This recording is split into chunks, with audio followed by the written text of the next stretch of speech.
नमस्कार, जय भीम, जोहार। आज हमारे साथ हैं आम जनता पार्टी के राष्ट्रीय अध्यक्ष माननीय हरि भाई पटेल। आज ईडब्ल्यूएस का फैसला भी आया है और सर से हम कुछ बातचीत करना चाहेंगे। सर, सुप्रीम कोर्ट के 5 जजों की जो बेंच थी, जिसमें से 3 जजों ने ईडब्ल्यूएस के समर्थन में बरकरार रखने वाला फैसला दिया है, इस पर आप क्या कहना चाहते हैं? देखिए, कोर्ट का सम्मान तो होना चाहिए निश्चित तौर से, लेकिन यदि कोर्ट भी हमारे खिलाफ जाता है तो हमें उसे जागरण चलाने की ज़रूरत है। और मुझे लगता है जब देश में जागरण बढ़ता है तो कोर्ट उसके सामने नतमस्तक होती है। वो संदेश कहीं ना कहीं इस समाज के बीच से जाता है और फिर उस पर लोग सोचते हैं। जी। और कहीं ना कहीं कोर्ट में अगर देखा जाए, सुप्रीम कोर्ट हो या हाई कोर्ट हो, उसमें कोलेजियम सिस्टम एक है कि जो जज है उसका कोई एग्ज़ाम नहीं होता है, वो अपने मन चाहे जज का सिलेक्शन करता है। इस पर देखिए, ये सर्वथा गलत है और मैं तो सच ये कहता हूँ कि भारतीय संविधान के विपरीत है। जब हमें इस देश में हर जगह पर रिजर्वेशन मिला हुआ है तो हमें कोर्ट भी रिजर्वेशन चाहिए और कोर्ट में भी हमें रिजर्वेशन मिलना चाहिए आबादी के अनुपात में। जी। आज ओबीसी की कहीं ना कहीं जात आधारित जनगणना का मुद्दा जो है जोरों पर है और ओबीसी की जात आधारित जनगणना नहीं हो पा रही है। इसके पीछे केंद्र की मंशा क्या है कि वो ओबीसी की जो बड़ी आबादी है जनगणना क्यों नहीं कराना चाहती, आखिर क्या कारण है? देखिए, ओबीसी की जनगणना इसलिए वो नहीं कराना चाहता है क्योंकि जो बीजेपी है इसके पीछे आरएसएस है। आरएसएस का मतलब है, जो मैं समझ पाता हूँ, रेशियल सुपीरियरिटी सिस्टम, अर्थात नस्लीय सर्वोच्चता का सिद्धांत। वो चाहता है इस देश में वर्ण व्यवस्था रहे, हिंदू राष्ट्र रहे और वर्ण व्यवस्था स्थापित रहेगी तो निश्चित तौर से ओबीसी बना हक नहीं मांगेगा। तो नहीं मांगेगा तो इस देश का जो मनुवादी लोग हैं वो हमारे से प्रयास करेंगे। अगर ओबीसी जाग गया, ओबीसी करवट ले लिया, फिर मनवादी इस देश से ख़त्म हो जाएगा। जी। जहाँ तक वर्ण व्यवस्था की बात है, वर्ण व्यवस्था में जो ओबीसी वर्ग है वो आज भी अपने आप को उस वर्ण व्यवस्था से ओबीसी जो शूद्र वर्ग का कह सकते हैं, उस शूद्र होने का एहसास नहीं है। आज भी वो धर्म और पाखंड को ढोने का काम कर रहा है। इस पर आप ओबीसी एक नेतृत्व होने के नाते इस पर आप क्या कहना चाहेंगे ओबीसी के लोगों को? देखिए, इसमें बहुत बड़ा जागरण चलाने की ज़रूरत है और ऐसा नहीं है लोग जाग भी रहे हैं। हम लोगों ने कैंपेन चलाया है। मैं खुद आम जनता पार्टी के अध्यक्ष के रूप में भारत के 7 राज्यों में, दिल्ली, उत्तर प्रदेश, बिहार, गुजरात, महाराष्ट्र, राजस्थान और मध्य प्रदेश, 7 राज्यों में इस कैंपेन को चला रहे हैं, उन्हें जागृत कर रहे हैं। इसका असर पड़ रहा है और जल्द ही हम पूरे देश में ओबीसी आरक्षण को लेकर 52% करने के लेकर हम एक आंदोलन भी खड़ा करेंगे, एक रथ यात्रा भी निकालेंगे मंडल कमीशन के समर्थन में। और जो नेक्स्ट बात है वो ये है कि 52% लागू होना चाहिए। मंडल कमीशन ने 19 अनुशंसाएं दी हैं, जिसमें भी देश में उस मंडल कमीशन रिपोर्ट के अंदर की 2 अनुशंसाएं लागू हुई हैं।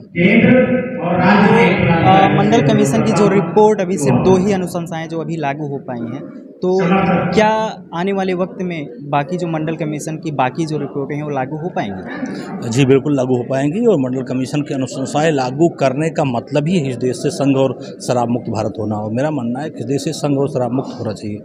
जी। तो क्या ओबीसी वर्ग जो है आज कहीं ना कहीं बीजेपी में ओबीसी ने भारतीय जनता पार्टी ने बहुत सारे ओबीसी के लोगों को अभी 27 मंत्री बनाकर जो चुनाव हुआ था अभी विधानसभा का चुनाव, उसमें कहीं ना कहीं गुमराह करने का काम किया था। इस पर आप क्या संदेश देना चाहते हैं? इसमें मैं संदेश देना चाहता हूँ कि फॉरवर्ड क्लास के जो पार्टियां हैं उनके पीछे एक सामाजिक संगठन है। जैसे कांग्रेस के पीछे सेवादल था, भाजपा के पीछे आरएसएस, और माननीय काशीराम ने बसपा खड़ा करने से पहले वाम सेब बनाया। लेकिन ओबीसी पूरे भारत में अभी भी कोई ओबीसी वर्ग की कोई नेशनल पार्टी नहीं है। अनुसूचित जाति की बीएसपी नेशनल पार्टी है, इलेक्शन कमीशन की वेबसाइट देख सकते हैं। फॉरवर्ड क्लास की पार्टी नेशनल पार्टी है, लेकिन बड़ा दुर्भाग्य है इतने बड़े विशाल भारत में 52% की आबादी वाले ओबीसी का आज तक वेबसाइट आप चेक कर सकते हैं कोई भी नेशनल पार्टी नहीं है, क्योंकि उसके पीछे कोई सामाजिक संगठन नहीं है। गुजरात में अभी चुनाव होना है इसी दिसंबर के शुरुआती दौर में, अभी उसका डेट भी निर्धारित हो गया है।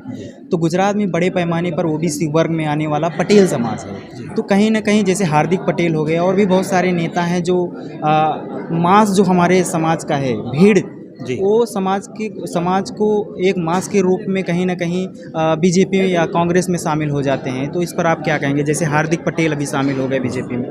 देखिए, मेरा मानना ये है कि अभी बीजेपी के खिलाफ कंप्लीट विकल्प नहीं है कोई ओबीसी का नेता।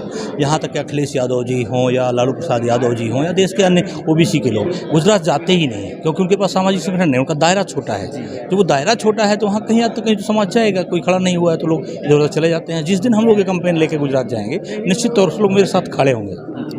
गुजरात में जो चुनाव होने वाला है उस पर आप किस नज़रिए से देखते हैं कि ओबीसी वर्ग आज जो कहीं ना कहीं बीजेपी में है, कहीं ना कहीं कांग्रेस में है, कहीं ना कहीं बहुत सारे लोगों के द्वारा ओबीसी को गुमराह करने का काम किया जाता है, तो ओबीसी अपने हक अधिकार के लिए कब जागेगा? देखिए, मेरा मानना है कि गुजरात का जो चुनाव है अभी ये संघ के इशारे पर है, आरएसएस के इशारे पर है। बीजेपी संघ की ए टीम है और केजरीवाल संघ की बी टीम है। ए टीम ने स्पेशल निर्देश बना दिया है कि बी टीम को आगे ले आओ और कांग्रेस को 3 नंबर करो तो बी टीम आगे आ जाएगी, उसमें 2 नंबर पे केजरीवाल को ले आओ। तो इस प्रकार से जो विपक्ष का वोट है वो बढ़ जाएगा और बीजेपी गेन में चली जाएगी। ये उसकी रणनीति है। हालांकि इस पर कितनी जागरूकता होगी ये नहीं कहा जा सकता, बट ये कि गेम उसका प्लान ये है। केजरीवाल खुद को सेकुलर कहते हैं और बाबा साहब का भक्त कहते हैं, और अभी वो लक्ष्मी गणेश जैसे भगवान को नोटों में लाने की बात कर रहे हैं, तो क्या कहेंगे? देखिए, केजरीवाल द्वारा इस प्रकार से लक्ष्मी गणेश को नोटों में लाने की मैं भर्त्सना करता हूँ। मैं इसके कतई खिलाफ हूँ। मैं सम्राट अशोक जो इस देश के महान राजा के साथ साथ पूरे दुनिया के महान राजाओं के में जिनका प्रथम स्थान है, जिनके राज्य में देश को सोने का चिड़िया कहा जाता था, यानी ये भारत जिसकी स्वर्णिम सभ्यताएँ थी, सिंधु घाटी सभ्यता का सबसे महान राजा सम्राट अशोक जाने जाते हैं। उनके सारी प्रतीक चिन्ह जो है आज हैं। तो मैं स्पष्ट रूप से कहता हूँ कि जिसका सिक्का इस देश में सरकता है, जिसका सिक्का सरकता है, जिसका झंडा फहरता है वो अशोक है। अशोक को हटा के किसी को भी लाना मैं उचित नहीं समझता हूँ। जी, बहुत बहुत धन्यवाद। अभी हमारे साथ थे आम जनता पार्टी के राष्ट्रीय अध्यक्ष माननीय हरि भाई पटेल। बहुत बहुत धन्यवाद।